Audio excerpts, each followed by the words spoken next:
তারা বলে কাক ডাকলে আল্লাহর নাম নেয়, এ বিষয়ে হাদিসে কিছু বলা আছে কিনা?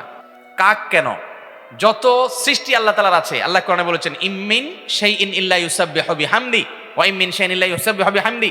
পৃথিবীতে এমন কিছু নাই, সৃষ্টি জগতে এমন কিছু নাই যে আল্লাহর তাসবিহ বর্ণনা করে না। ওয়ালাকিন লা তাফকাহুনা তাসবিহাহুম, কিন্তু তোমরা তাদের তাসবিহ বুঝো না। একটা গাছ তাসবিহ পেশ করে, একটা মোরগ তাসবিহ পেশ করে, একটা কাক তাসবিহ পেশ করে, একটা গরু ছাগল যে কোনো প্রাণী, এমন কি আপনার পাথর, আপনি এমনকি আপনার নিষ্প্রাণ যে সমস্ত সৃষ্টি আছে সবগুলো আল্লাহর তাসবিহ পেশ করে, আল্লাহর পবিত্রতা জ্ঞাপন করে।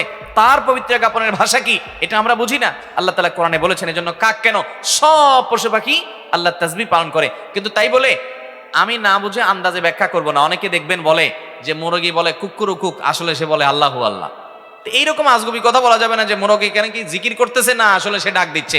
ওর তাসবিহর ধরন কি, কখন সে তাসবিহ বলে আমি তো জানি না। আমি মন গড়া মন্তব্য বা এরকম হাস্যকর কোনো কমেন্টস করতে যাব না। তবে বিশ্বাস থাকবে যে প্রত্যেকটা প্রাণী, প্রতিটা সৃষ্টি আল্লাহর তাসবিহ নিবেদন করে, তার তাসবিহর ভাষা সে বুঝে এবং আল্লাহ রাব্বুল আলামিন জানে, আমরা জানি না। এই বিশ্বাস আমাদের থাকবে।